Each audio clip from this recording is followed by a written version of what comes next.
श्री गणेशाय नमः।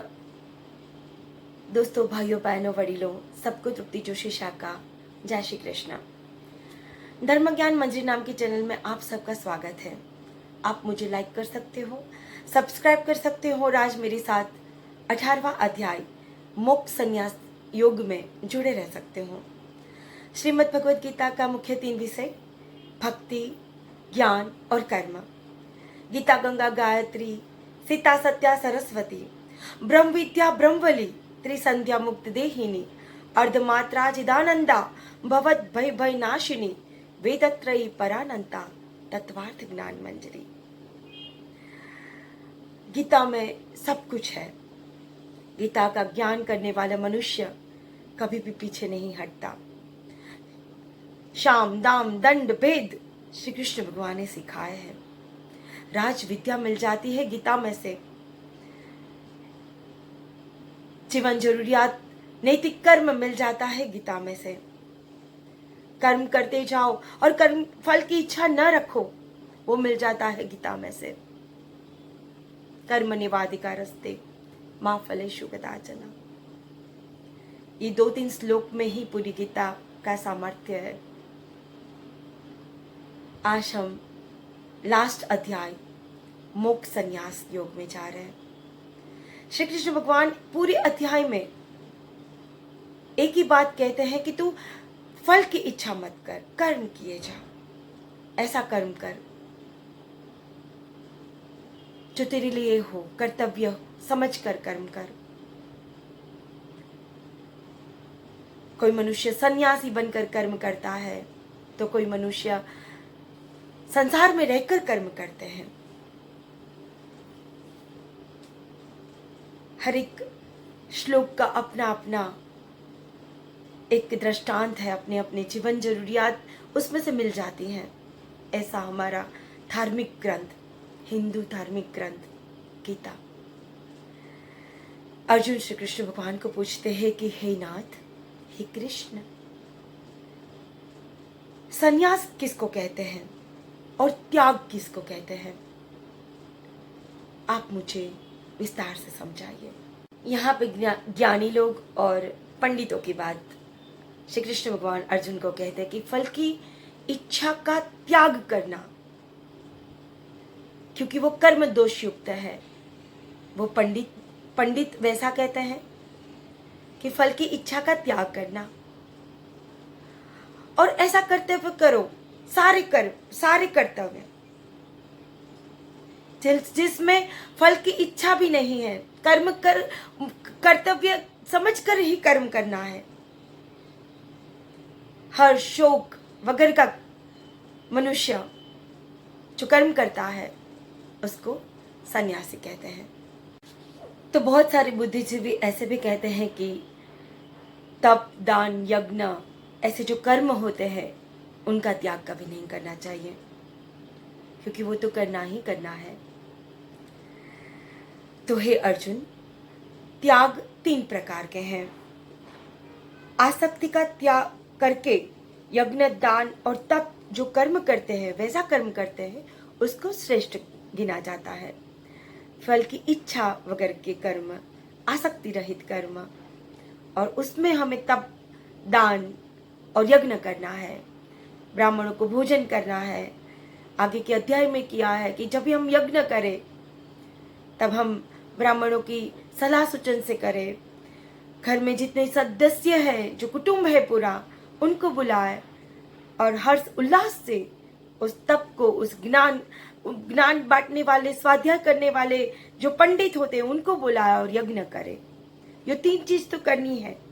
बहुत सारे मनुष्य तप को श्रेष्ठ मानते हैं, शरीर को कष्ट देकर जो तप किया जाता है, तो जो कर्मों में बंधने वाले मनुष्य, जो सांसारिक मनुष्य है, वो यज्ञ करते हैं, द्रव्य से यज्ञ करते हैं, स्वाध्याय से यज्ञ करते हैं, ज्ञान बांटने वाले पंडितों से यज्ञ करवाते हैं।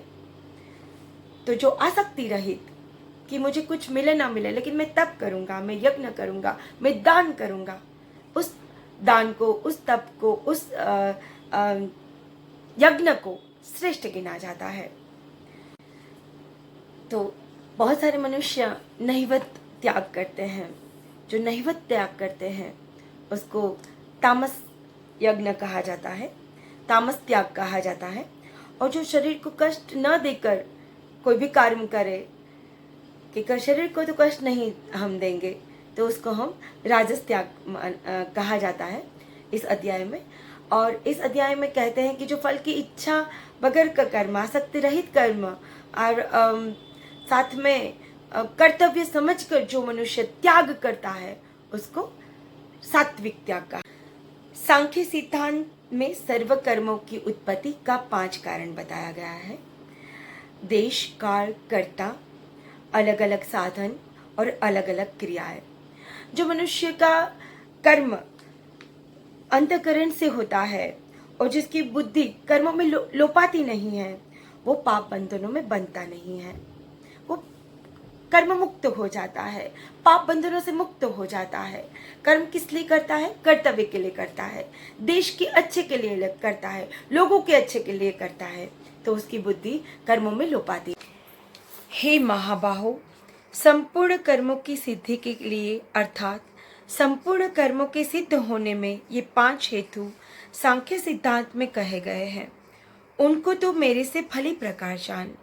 हे अर्जुन, इस विषय में आधार और कर्ता तथा न्यारे न्यारे करण और नाना प्रकार की न्यारी न्यारी चेष्टा एवं वैसे ही 5वां हेतु देव कहा गया है, क्योंकि मनुष्य मन, वाणी और शरीर से शास्त्र के अनुसार अथवा विपरीत भी जो कुछ कर्म आरंभ करता है, उसका ये 5 ही कारण है। परंतु ऐसा होने पर भी जो मनुष्य अशुद्ध बुद्धि होने के कारण उस विषय में केवल शुद्ध स्वरूप आत्मा को करता देखता है, वह मलिन बुद्धि वाला अज्ञानी यथार्थ नहीं देखता है।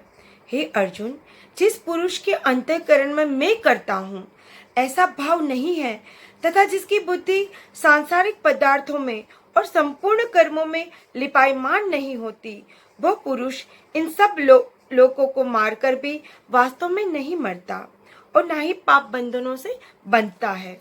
हे भारत, ज्ञाता, ज्ञान और ज्ञेय ये तीनों तो कर्म के प्रेरक है, अर्थात इन तीनों के संयोग से तो कर्म की प्रवृत्ति होने की इच्छा उत्पन्न होती है, और कर्ता, कारण और क्रिया ये तीनों कर्म की संग्रह है, अर्थात इन तीनों के संयोग से कर्म बनता है।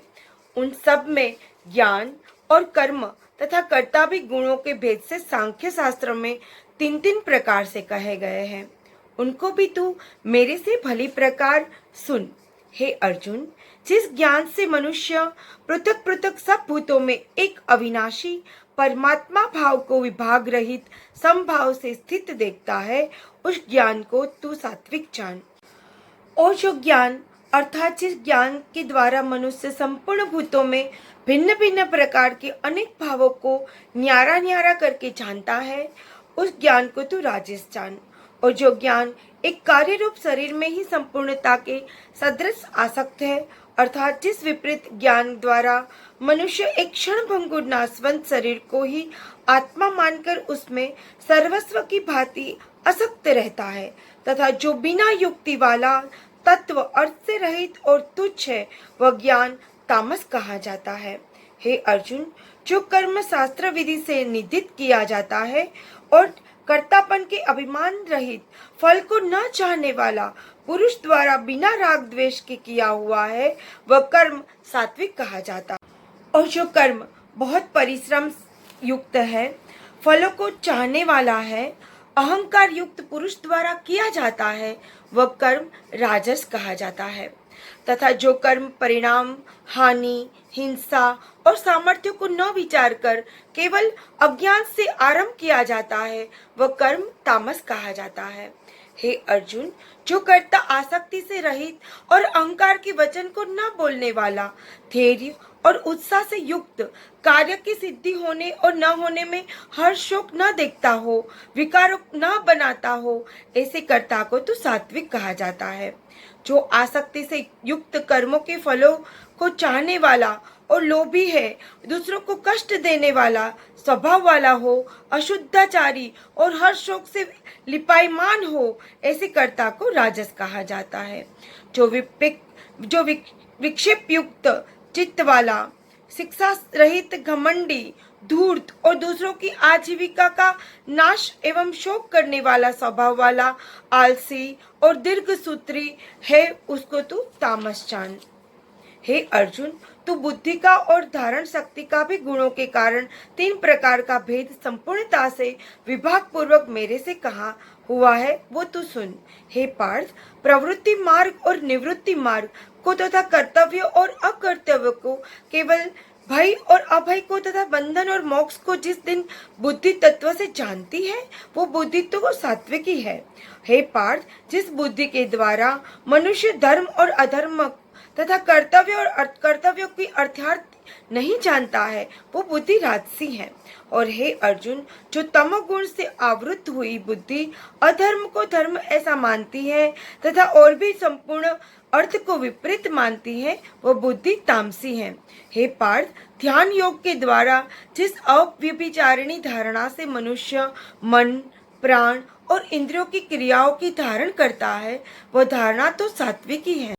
हे अर्जुन, फल की इच्छा वाला मनुष्य अति आसक्ति से जिस धारणा के द्वारा धर्म, अर्थ और कामों को धारण करता है वो धारणा राजसी है। तथा हे पार्थ, दुष्ट बुद्धि वाला मनुष्य जिस धारणा के द्वारा निंद्रा, भय, चिंता और दुखों को एवं उन्मत्तता को भी नहीं छोड़ता है, अर्थात धारण किए रहता है, वो धारणा तामसी है।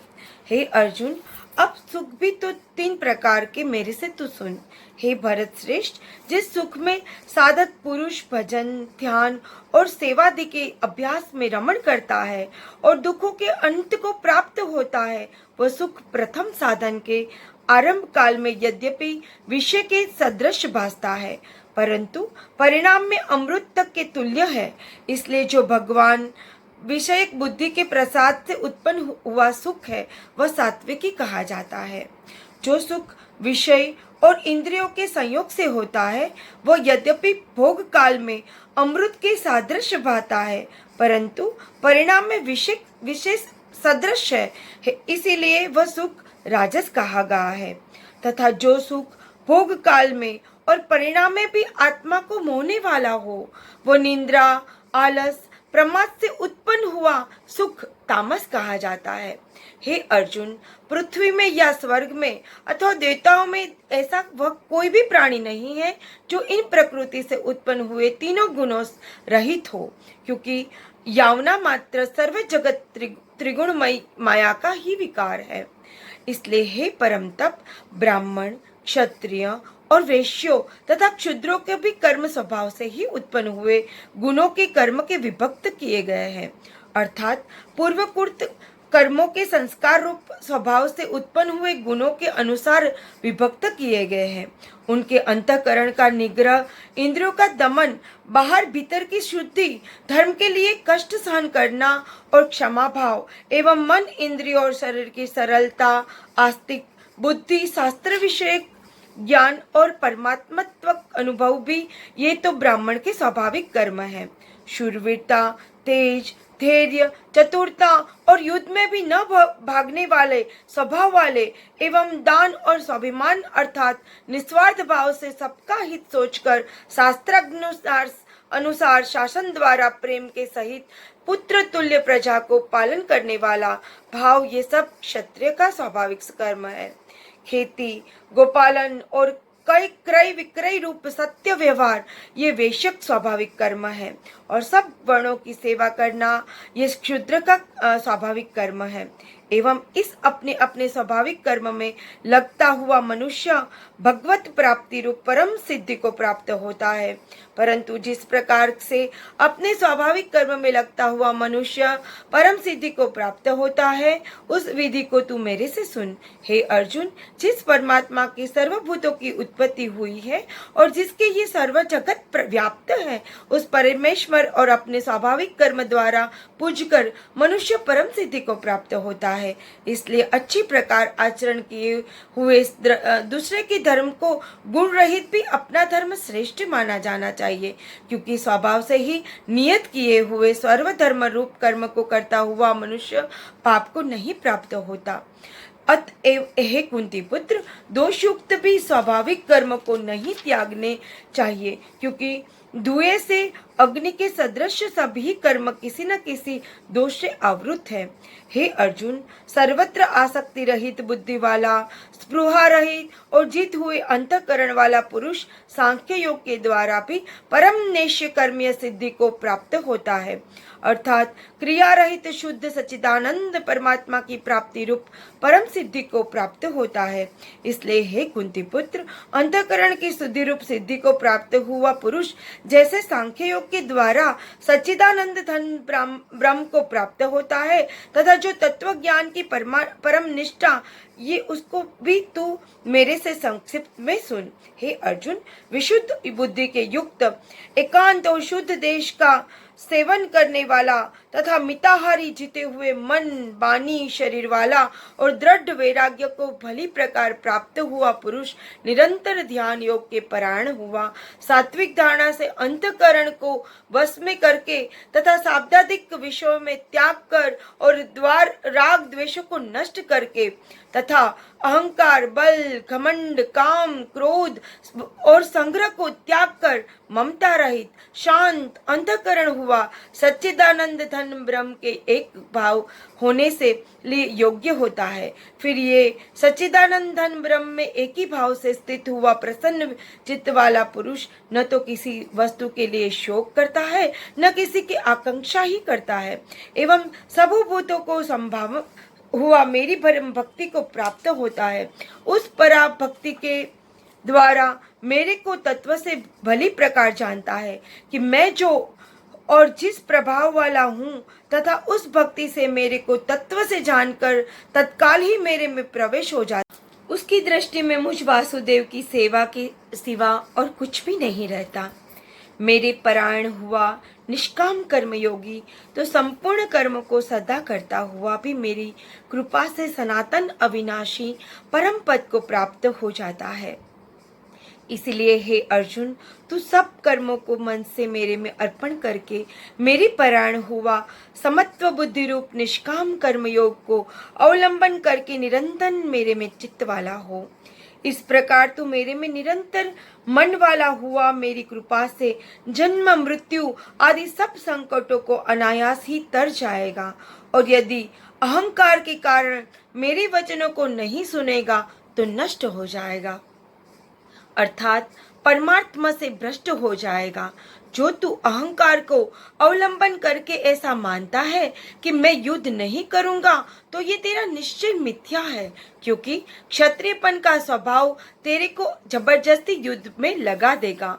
हे अर्जुन, जिस कर्म को तू मोह से नहीं करना चाहता, उसको भी अपने पूर्वकृत स्वाभाविक कर्म से बंधा हुआ परवश होकर करेगा, क्योंकि हे अर्जुन, शरीर रूप यंत्र में आरूढ़ हुए संपूर्ण प्राणियों को अंतर्यामी परमेश्वर अपनी माया से अनेक कर्मों के अनुसार भ्रमता हुआ सब भूत प्राणियों को हृदय में स्थित है। इसलिए हे भारत, सब प्रकार से उस परमेश्वर की अनन्य शरण को प्राप्त हो। उस परमात्मा की कृपा से ही परम शांति को और सनातन परम धाम को प्राप्त होगा। इस प्रकार हे गोपनीय से भी अति गोपनीय ज्ञान मैंने तेरे लिए कहा है। इस रहस्य युक्त ज्ञान को संपूर्णता से अच्छी प्रकार विचार के फिर तू जैसे चाहता है वैसा ही कर सकता है, अर्थात जैसी तेरी इच्छा हो वैसा ही कर। इतना कहने पर भी अर्जुन का कोई उत्तर नहीं मिलने के कारण श्री कृष्ण भगवान फिर बोले, हे अर्जुन, संपूर्ण गोपनीयों से भी अति गोपनीय मेरे परम रहस्य युक्त वचनों को तू फिर से सुन, क्योंकि तू मेरा अतिशय प्रिय है। इसमें तू परम हितकारक वचन में तेरे लिए कहूंगा। अर्जुन, तू केवल मुझ सच्चिदानंद धन वासुदेव परमात्मा के ही अनन्य प्रेम से नित्य निरंतर अचल मन वाला हो और मुझ परमेश्वर की ही अतिशय श्रद्धा भक्ति रहित निष्काम भाव से नाम गुण और प्रभाव के श्रवण कीर्तन मनन और पठन पाठन द्वारा निरंतर भजने वाला हो, तथा मेरा शंख चक्र गदा पद्म और किरीट कुंडल आदि भूषणों से युक्त पीताम्बर वनमाला और कौस्तुभीचारधारी विष्णु का मन वाणी और शरीर के द्वारा सर्वस्व अर्पण करके अतिशय श्रद्धा भक्ति और प्रेम से विहलता पूर्वक पूजने करने वाले और मुझ सर्वशक्तिमान विभूति बल ऐश्वर्य माधुर्य गंभीरता उदारता वात्सल्य और सूर्यदेयता आदि गुणों से संपन्न सबके आश्रय रूप वासुदेव को विनय भाव पूर्वक भक्ति सहित साष्टांग दंडवत प्रणाम कर। ऐसा करने से तू मेरे को ही प्राप्त होगा। यह मैं तेरे लिए सत्य प्रतिज्ञा करता हूँ, क्योंकि तू मेरा अत्यंत प्रिय है और मेरा सखा भी है। इसलिए सर्व धर्मों को अर्थात संपूर्ण कर्मों के आश्रय को त्याग करके मुझ सच्चिदानंद वासुदेव की परमात्मा की अनन्य शरण को प्राप्त हो। मैं तेरे को संपूर्ण पापों से मुक्त कर दूंगा, तू शोक मत कर।